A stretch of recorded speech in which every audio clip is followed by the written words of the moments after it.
Ni makosa makubwa kijana kuwa na mchumba mmoja. Akikuacha tutaimba parapanda kesho. Kusanya, make sure unao wa kutosha, uwe na muda wa kuchagua. Hatujapungukiwa mabinti wengi wa kutosha. Vijana tumepungukiwa na neno la Mungu tu kwenye mioyo yetu. Tunajiingiza kwenye mahusiano ya kimapenzi, si ya hivi na hivi, baada ya kukosa mbadala wa neno la Mungu.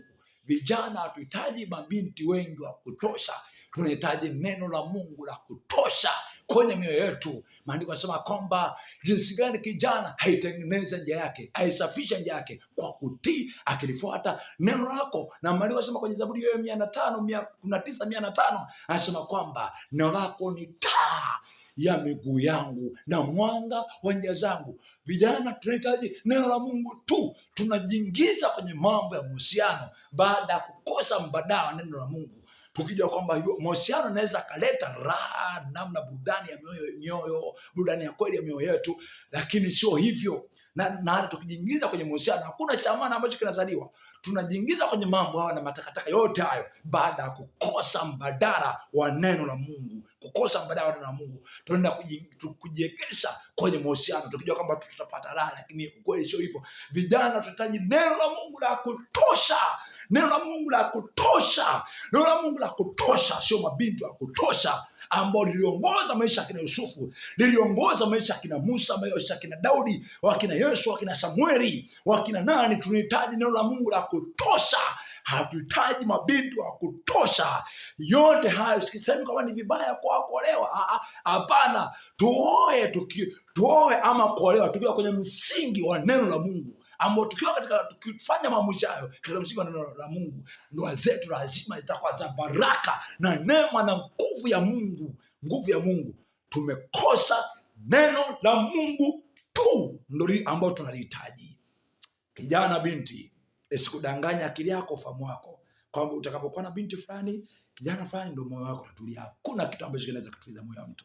Hakuna bangi, hakuna umaraya, hakuna zinaa, hakuna mipombe, hakuna girlfriend au boyfriend ambao unasema anaweza kutuliza moyo wako. Unasema anaweza kutuliza moyo wako, na mwenyewe anatafuta ni nani wa kumtuliza. Kwa kuna kitu ambacho kinaweza kutuliza moyo wako. Kitu ambacho kinaweza kutuliza moyo wako ni neno la Mungu tu lenyewe. Linaweza likaponya, likatuliza moyo wako, maisha yako. Inaweza kufanya maisha yako ya baraka na neema. Jinsi gani kijana itengeneze njia yake, jinsi gani baba mama itengeneze njia yake, ni kwa kutii, akilifuata neno lako, akilifuata neno la Mungu. Neno la Mungu liko ndio mshauri wa maisha ya kijana, ya baba mama. Hakuna zinaa. Kijana mwenzangu, unahitaji neno la Mungu tu ambalo linaokoa, linaponya. Inawezekana kuishi bila kuzini, inawezekana kuishi bila binti, inawezekana sana. Naomba klipu hii iponye vijana kadhaa. Vijana, naamini nyinyi ni mashahidi, mmejiingiza kwenye mahusiano watu aina tofauti, lakini wengi wao wameisha kuzini. Mabinti wengi wamejiingiza kwenye mahusiano mbalimbali, lakini wameisha kumizwa, wameisha kupewa ujauzito, wameisha kutoa mimba. Vijana hatuhitaji mahusiano, tunahitaji neno la Mungu. Vitu vya kuolewa vikija ni vizuri, kwa sababu mwanzilishi wa ndoa ni Mungu. Yakija yote yaje baada ya siku kaa kwenye ramani ya Mungu tu, ambayo inaweza kufanya ndoa zetu, maisha yetu kama mtu ya baraka sana. Tunahitaji neno la Mungu tu, neno la Mungu la kutosha. Neno la Kristo lijawe neno la Kristo anasema lijawe kwa wingi mioyoni mwenu, la kutosha. Tunahitaji neno la Mungu la kutosha. Kijana, ponya.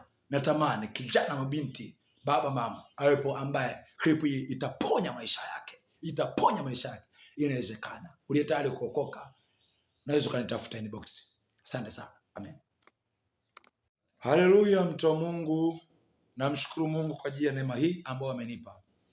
Nitaka niongelee jambo moja ambalo si mchungaji, si ni nani anayesema kwamba ni makosa makubwa kijana kuwa na binti moja. ahakikishe ama anatakiwa kutafuta mabinti wa kutosha. Sijui ndo awe si na wakati mzuri wa kuchagua kwamba yupi anaweza kanifaa kwa ajili ya koa. Lakini jibu langu ni kwamba ni vyema jua kwamba vijana hatujapungukiwa mabinti, yaani pungufu wetu, uhitaji wa mioyo yetu sio mabinti. Uhitaji wa mioyo yetu sio mabinti, sio mabinti, ama binti sio uhitaji wa moyo wake, sio kijana. Nani atamoa?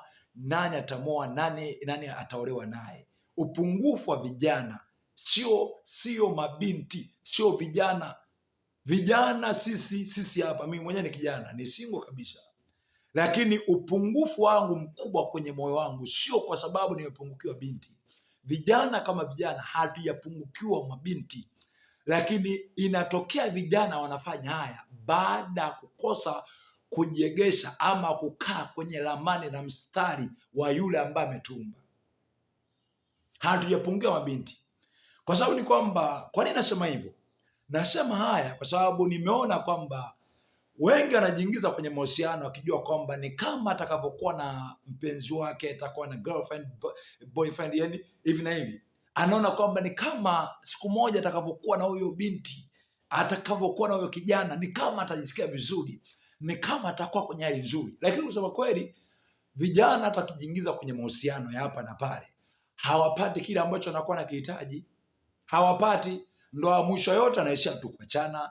Sasa nasema kwamba uhitaji wetu vijana sio mabinti, uhitaji wetu ni neno la Mungu, ila swala la mabinti linakuja baada ya sisi kukosa kukaa kwenye ule mstari wa neno la Mungu. Kwa sababu tukishakaa kwenye mstari wa neno la Mungu, hivi vyote hata kama tutakuja kuifanya, ama hizi hatua hata kama kijana ama binti atazichukua, basi huenda atazichukua kwa namna nzuri, kwa namna ya baraka sana, ambayo haitaleta majuto. Kwa sababu wengi wameoa, wameolewa kwa mikumbo kama hiyo, lakini baadhi yao wameachana, baadhi yao ndoa zao ziko kwenye hali mbaya sana. Kwa sababu gani? Waliolewa kimkumbo. Sasa nasema kwamba vijana hatujapungukiwa mabinti, tumepungukiwa na neno la Mungu. Ngoja nisome kwenye ile Zaburi ile 119 mstari wa 9.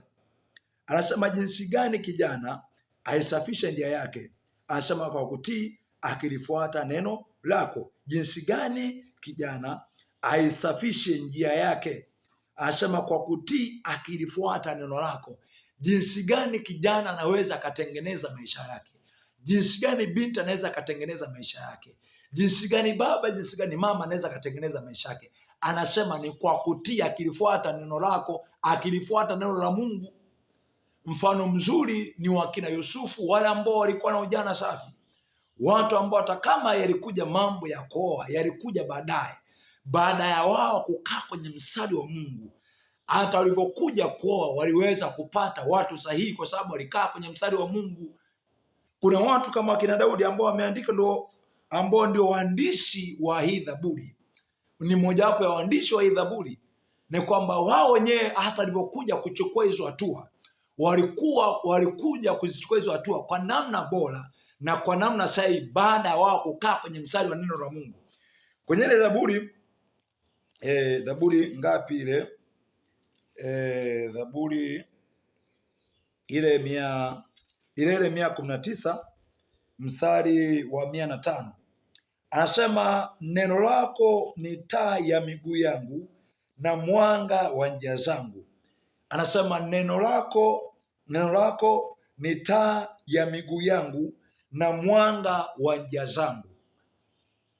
Neno lako, nimesema kwamba vijana kama vijana hatujapungukiwa mabinti, tumekosa neno la Mungu, tumepungukiwa neno la Mungu kwenye mioyo yetu. Kwa sababu pale ambapo tutakuwa tumejawa na neno la Mungu la kutosha kwenye mioyo yetu, hatutaona tuna upungufu tena wa kitu chochote. Lakini kama ni aina ya upungufu tulionao kwenye mioyo yetu unatokana na sisi kukosa neno la Mungu ndani yetu, ndio maana maandiko matakatifu yanasema kwamba neno la Mungu lijawe kwa wingi mioyoni mwenu. Neno la Kristo likae kwa wingi mioyoni mwenu. neno la Kristo, neno la Mungu likae kwa wingi mioyoni mwenu. Nasema nini? Vijana hatujapungukiwa mabinti. Vijana tumepungukiwa neno la Mungu. Maana kama tunataka tufundishwe, ni tunatakiwa tufundishwe namna ya kukaa na Mungu, kuishi na Mungu, kukaa kwenye mapenzi ya Mungu, kukaa kwenye njia za Mungu, ambazo kama tutakuja kuolewa, tutakuja kama ni vijana tutakuja kuoa, ama binti watakuja kuolewa, ndoa zao lazima kwa namna yote zitakuwa za baraka sana. Zitakuwa za baraka sana. Kwa nini zitakuwa za baraka? Kwa sababu tumekaa kwenye mstari wa neno la Mungu. Neno la Mungu ni lile ambalo, neno la Mungu ni neno ambalo linatufundisha vijana kuishi kwenye njia ambayo tulipaswa kuishi, ambayo waliishi wakina Yusufu, waliishi wakina Musa, waliishi wakina Daudi, na wengine wengi ambao walikuja kufanya vizuri, wakina Samueli, na wengine wengi wakina Yesu na kadhalika. Vijana hatujapungukiwa mabinti. Tunahitaji neno, tumepungukiwa na neno la Mungu. Ndio maana tunaweza tukajiingiza kwenye mahusiano, lakini napo kisizaliwe kile ambacho mioyo yetu inakihitaji. Vijana hatujapungukiwa mabinti. Vijana tumepungukiwa na neno la Mungu. Ile yote katika kujificha katika eneo la mahusiano linakuja baada ya sisi kutokaa kwenye neno la Mungu. Tunaanza kujiingiza kwenye mahusiano kwa sababu tunajua kabisa, tunajua kana kwamba mahusiano haya ni kama tatuliza mioyo. Lakini kusema kweli sio hivyo. Hata tukijiingiza kwenye mahusiano bado mioyo yetu haitulii. Tunaisha kuzini nao, tunaisha kufanya nao uchafu wa kila namna, tunaisha kuachana. Kwa nini? Tumekosa neno la Mungu. Vijana tumepungukiwa na neno la Mungu. Tumepungukiwa na kiongozi wa kweli ambao ni neno la Mungu. Kwa sababu hata tukichukua mikumbo yenu ambao mnatuambia kwamba sijui hapana, ndoa zetu zinaishia kuwa na misukosuko ambayo haieleweki, kwa sababu haijajengwa kwenye msingi wa neno, kwenye msingi wa neno la Mungu, kwenye msingi wa neno. Haijajengwa kwenye msingi wa neno la Mungu, imejengwa katika msingi wa mikumbo. Kijana anatakiwa uwe na mabinti wengi, uwe na kutosha. Hapana, vijana tumepungukiwa na neno la Mungu. Vijana tumepungukiwa na neno. Tukisha kuwa na neno na Mungu, likishajaa neno la Mungu, neno la Kristo likishajaa kwa wingi kwenye mioyo yetu, hatutaona kwamba tuna upungufu wa chochote kile. Hatutaona tuna upungufu wa chochote. Hatutaona kwamba tuna upungufu wa kitu chochote kile. Tunajiona ni wapungufu, tunaenda kutafuta vijana, tunaenda kutafuta mabinti kwa sababu tumepungua. Lakini tukishajaa neno la Mungu, neno la Kristo likajaa kwa wingi ndani yetu, hatutaona kwamba tunahitaji kitu chochote kile. Hatutaona tunahitaji kitu chochote kile. Nasema kwamba vijana hatujapungukiwa na mabinti, tumepungukiwa na neno la Mungu. Tunajiingiza kwenye masuala ya mahusiano kwa sababu tumeshakosa mbadala. Mioyo yetu imekosa kile ambacho inakihitaji kwenye mioyo yetu. Ndio maana tukijiingiza kwenye mahusiano, napo mioyo yetu napo ituli. Hata kama unaweza kusema si ni raha, ni raha ambayo yani ni upepo, yani ni raha feki ya kwa shetani. Nasema vijana hatujapungukiwa mabinti, kwa sababu tukija kuja kwa na mabinti tutaisha kuzini nao. Ndio maana makanisa mengi sasa hivi mengi ni kitu cha kwenda sana kukuta vijana mahusiano na mwimba kwaya na mpiga vyombo nini na nini, na kukuta wanazini, wameshawezini, wanaolewa si hivi na hivyo, wameshapitiana mahali fulani, wameshakamwana mahali fulani. Vijana tunahitaji neno la Mungu. Jinsi gani kijana itengeneze njia yake? Sema neno lako, neno la Mungu ni taa ya miguu yangu na mwanga wa njia zangu. Jinsi gani atengeneze kijana? Atengeneze maisha yake, atengeneze kwa kulifuata neno la Mungu. Hilo ndilo ambalo likitengeneza maisha yake, hata kama atakuja kuolewa, hata kama atakuja kuoa, basi ndoa yake inaweza kaa baraka sana. Kwa sababu gani? Kwa sababu imeshakaa kwenye msingi wa neno la Mungu mwenyewe, ambao lenyewe ni kiongozi wa kila kitu, ni kiongozi wa lenyewe likimwongoza mwanadamu yeyote hawezi akajutia maisha yake. Vijana tunahitaji neno la Mungu. Vijana hatuhitaji mabinti wa kuzini nao, wa kufanya nao maraya. Hapana. Ndio maana wengi makanisani wanazini, wanafanya maraya, wanatoa mimba hivi na hivi, takataka pukushani zao hapa na pale.